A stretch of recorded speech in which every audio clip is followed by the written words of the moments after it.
Lesson to hand out as well? I things I wish you should have it. Yeah. Yeah. It should be the. It should be. just forgot I what assume the that. title was. Yeah, everybody should have it already. It's the things I wish I knew. Things I wish I could tell people about my grief. If you need one of those, if you would raise your hand.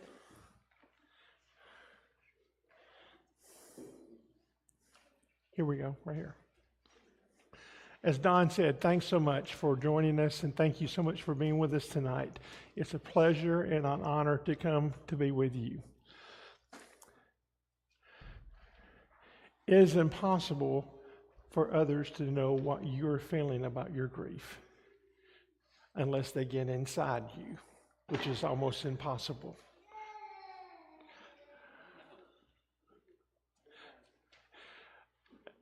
But yet, here are some things that people have said they wished others would know about the way they're feeling. Look at number 1. I wish you would not be afraid to speak my loved one's name. Why is it that people might be afraid to say something to you about your loved one that is deceased, or maybe your loved one that is ill, or maybe your loved one that is dealing with dementia or cancer? Why? What? Because they were afraid it's going to upset you, right? What else? Thank you, sir. Could it be that they don't know what to say? Could it be that they're afraid that if they mention something to you, that you might lose control? There was a deacon one Wednesday night at a particular congregation that knew that a young widow lady was struggling, and so he went up to her, took her by the hand, and said, "How are you doing?" And of course, she quickly said, "I'm fine." But he held on to her hand and he said, "No, I really want to know, how are you doing?" And she realized that he genuinely wanted to know. However, at that particular point in time, guess what? She was not ready to say how she was doing. So she said, "I just freaked out." And she said, "I broke his grip on me, and I ran out to the car and I bawled my eyes out for about 20 minutes. And then I realized I need to go back and talk to him." And so she went back into the building, and so she found him, and she said, "You really want to know, don't you?" He said, "Yes." And they sat down and talked. But the point of the matter is, most people that are dealing with any kind of grief loss, and this is something I want, even though we don't have time to deal with this, grief is caused by more things than just one, that being death. There are so many other kinds of grief that people deal with. So remember that when you're dealing with someone else and you're looking at their grief loss, it may not be the idea of a death, but it may be so many other things to them that is causing them just as much pain as if an actual death loss took place. I wish you would not be afraid to speak my loved one's name. They lived. They were important. I need to hear their name mentioned by others. Again, let me ask the question. Why do they need to hear their loved one, if there's someone died, why do they need to hear that? And the answer is, they need to be reminded that they're not the only one grieving. In a congregation like this, I'm sure that you have had losses that affected every one of you, not just the family members, whoever they may be. And so therefore, when some grief loss occurs, don't be afraid to mention their name. Don mentioned that I lived in a little place called Evergreen, Alabama. I think Gary knows where that is, close to Andalusia, where he grew up. By the way, I was the counselor. He was in my class. He was in my cabin. That's been a few years ago.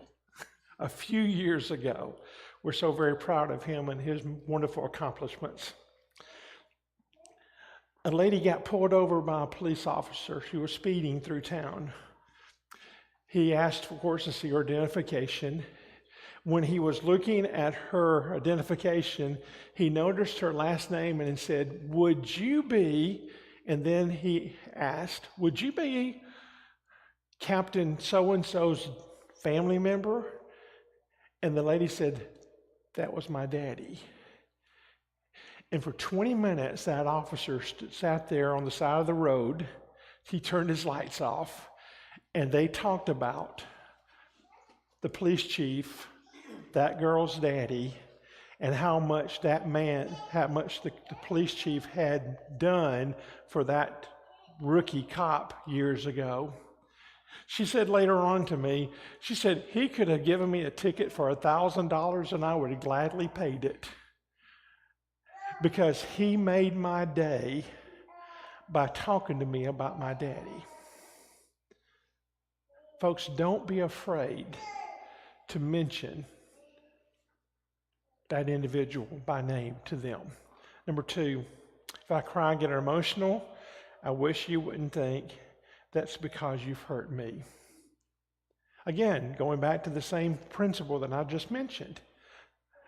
You know, we don't know, and I remind myself of this as a minister every single service when I meet with someone walks in the door. I don't know the kind of day they may have had. I don't know the things that have happened to them. If there's someone that is dealing with a grief situation, I need to remember that there's all kinds of possibilities that could have occurred to them. They may have had to deal with insurance. They may have had to deal with frustrating family members. They may have had to deal with the people at the funeral home or the people at the cemetery, or bills that have to be paid after the death of a loved one. So the point is we don't know what kind of state a person may be in, but don't shy away from them. They still need you. They need you to be there for them. Number three, don't dishonor my loved one by removing from your house pictures and remembrances and other such things. We don't have time to even mention all the things that have to be done. I have in my files a file that says 49 things you have to do on the worst day of your life. And what it refers to is when you're dealing with a death of a family member, there are 49 things, and I have an idea that's probably even more today than that you have to start thinking about, that you have to start relating to, that you have to start immediately dealing with. And so when people are dealing with those situations, you're dealing with a lot of frustrating people. You're dealing with a lot of frustrating issues. And sometimes family members decide one way or the other, this is the way we're going to handle it, and therefore it's not appropriate. We had a lady that came to this was around a holiday time, and she had talked about, she said, I'm dreading the moments for Thanksgiving, but we're all going back to my grandmother's family home to have Thanksgiving because it'll be the first time since she died earlier in the year. And so we talked about some possibilities of what she might deal with. And so when she came back after Thanksgiving, we were interested about how her week had gone, and particularly the holiday. She said, well, it started out pretty rough because all of my first cousins, were getting ready to go into an area where that was a favorite room that we had growing up, and we were going to talk about grandmother and all the things, the memories that we had. And one of my cousins, who happened to be a young man, said, we're not talking about grandmama. We're not doing that today. And they looked at him with a great sternness and tenacity and said, in this room, we're talking about grandmother. Said, if you don't like it, get out. And guess what? He did. Well, he was not ready to do that. They were. And she said it was the greatest thing. She said, I just wish I had a tape recorder.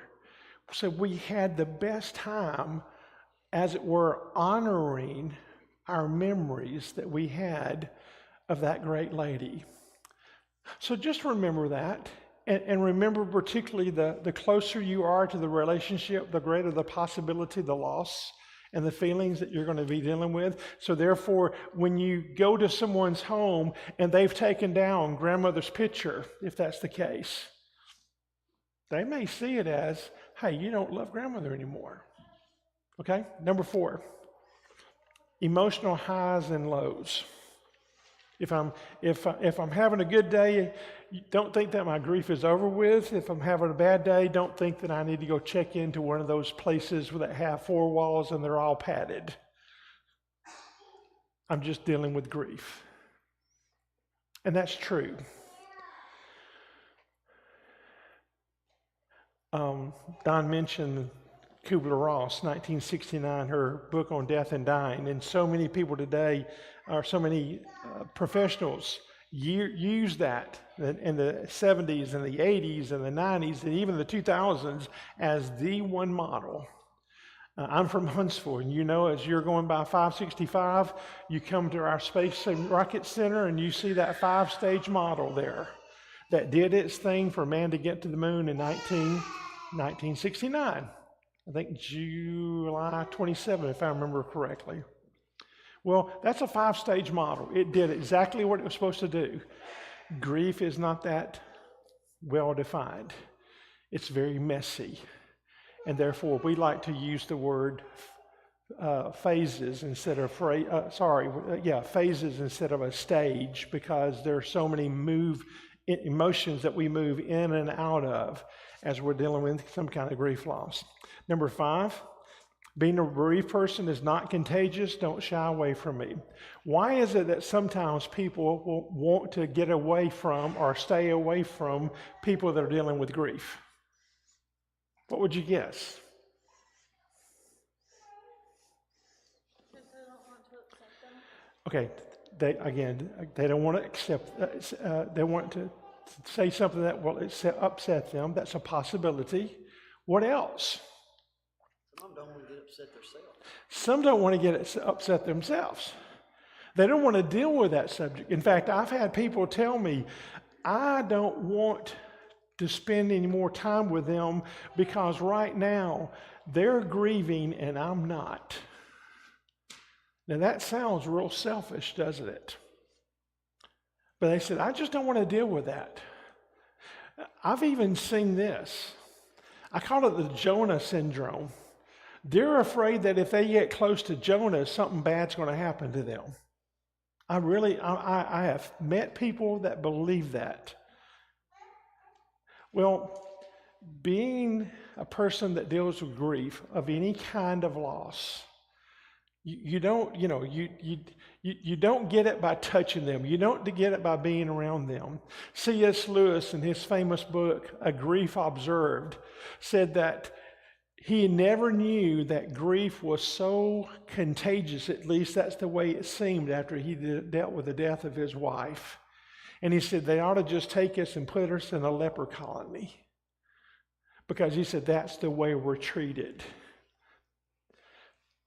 So what we need to do is just the opposite. Spend time with them. Let them know that even though we may not understand what they're going through, you belong. We're in this together. Remember 1 Corinthians chapter 12? If one member hurts, we all hurt together. Number 6. I wish you knew that all the crazy grief reactions that I have are very normal.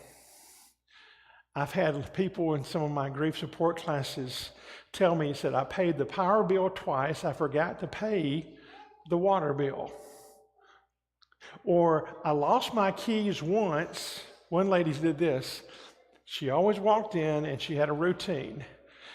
She had gone to the grocery store. She was going to have breakfast the next morning, so she had bought eggs and milk.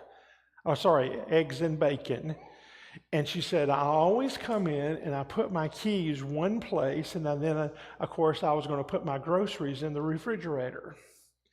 Well, later that evening, she started looking for her eggs and bacon because she was going to think about getting ready for breakfast the next morning.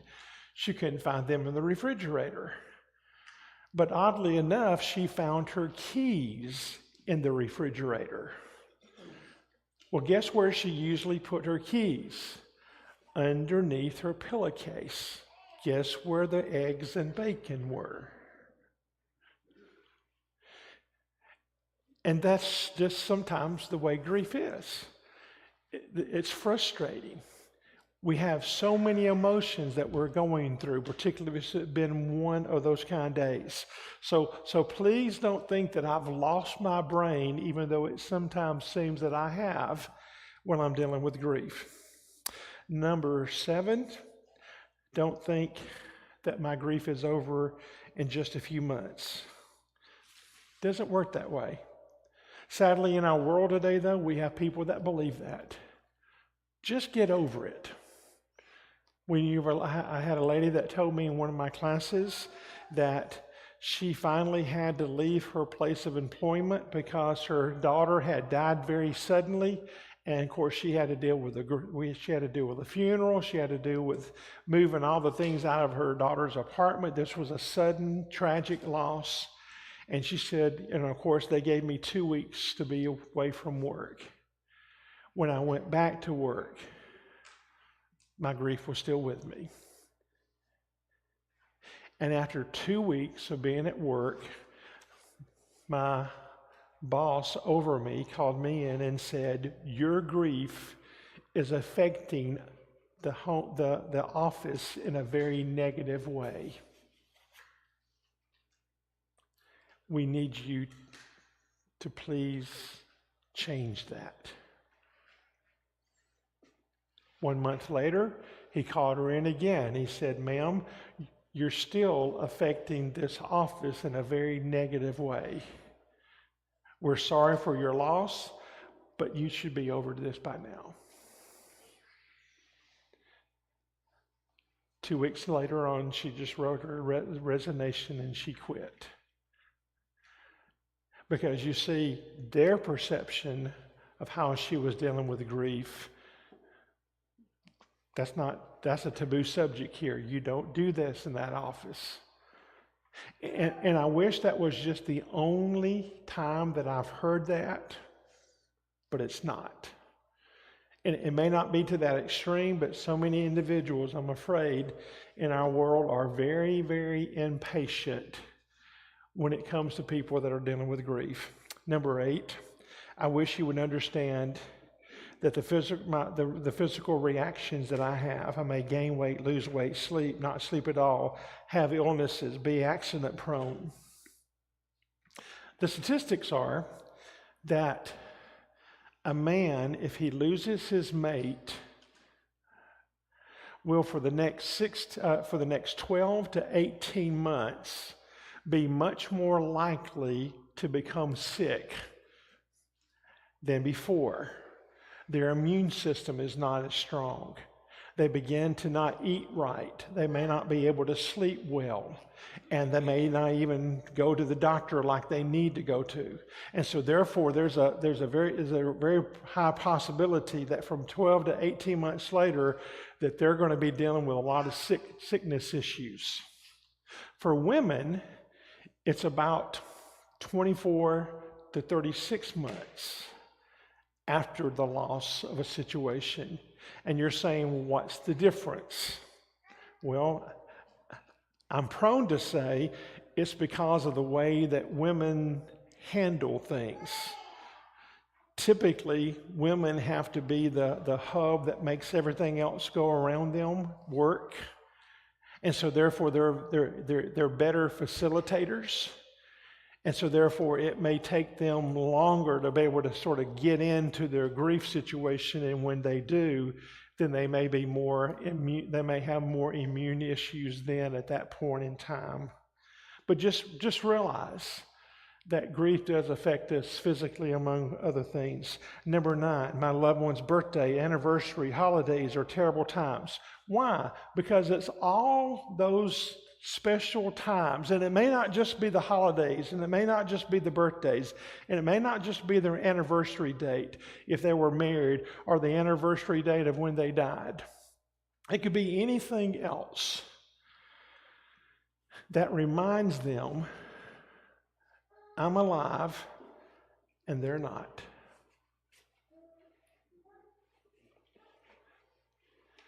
Easter was a big deal in my wife's family. And the first Easter after her last parent died was a terrible holiday for all the entire family, because they were thinking all day long about what we used to do back there on the farm in Northport.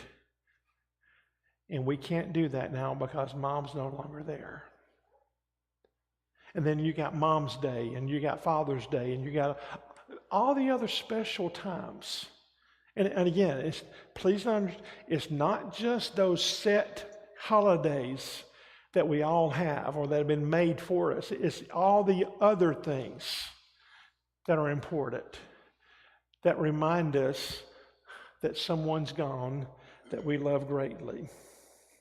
Number 10, sometimes it makes us think about our faith, values, and beliefs after losing a loved one. In Mark chapter 14, in verse 12 and verse 13, John the Immerser is what I call him. John had been killed, of course, by one of the Herods. And so the disciples come and tell Jesus, who's been busy in ministry, your first cousin, John, was killed. The very next verse says, and Jesus went to a desolate, isolated place by himself. Wonder why he went there by himself.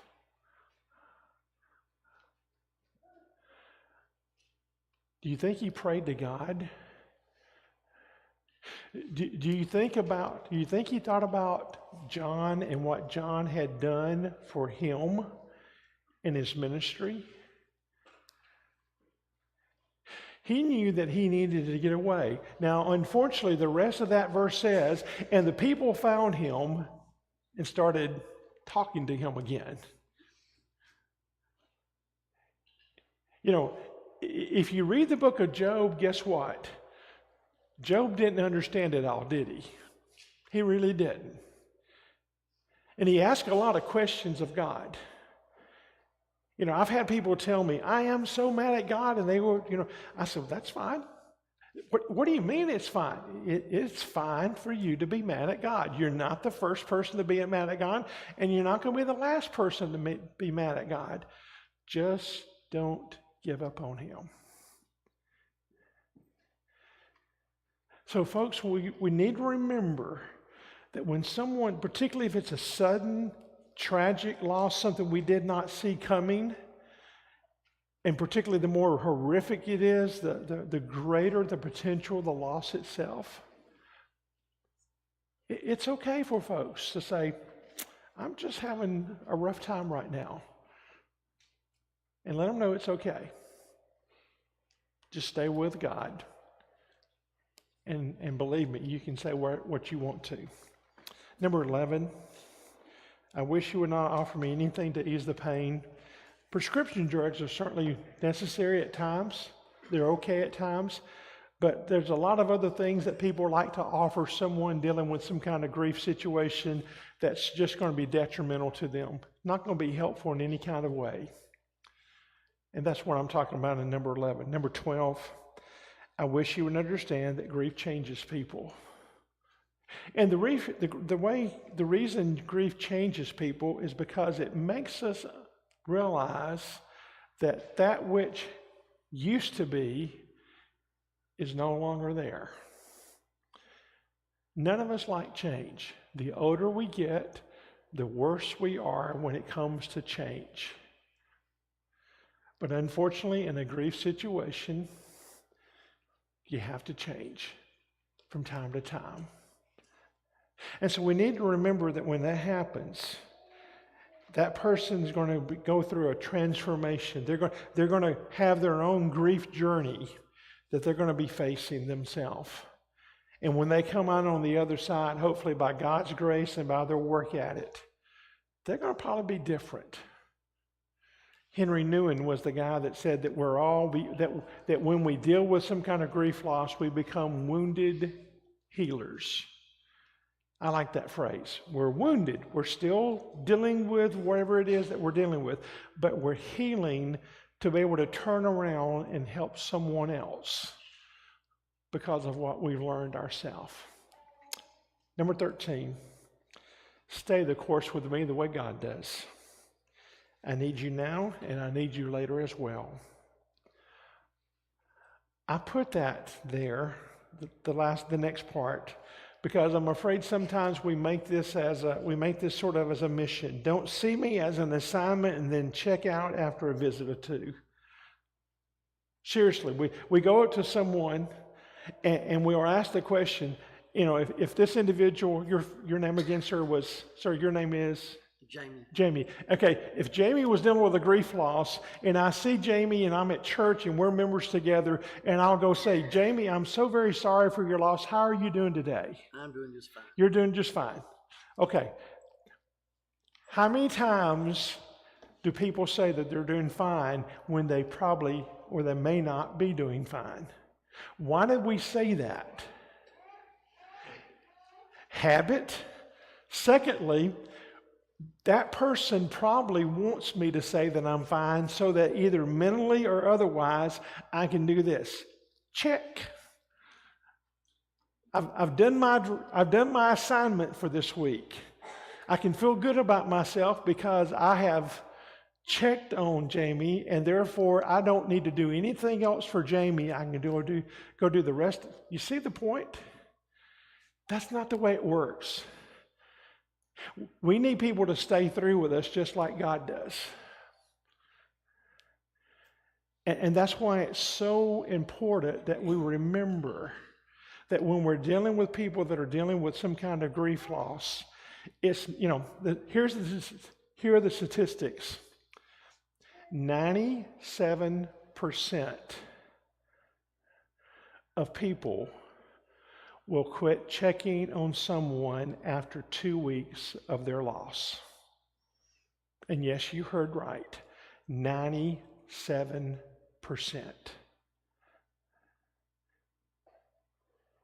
And if you know anything about grief, you know that after 2 weeks, we're still in shock.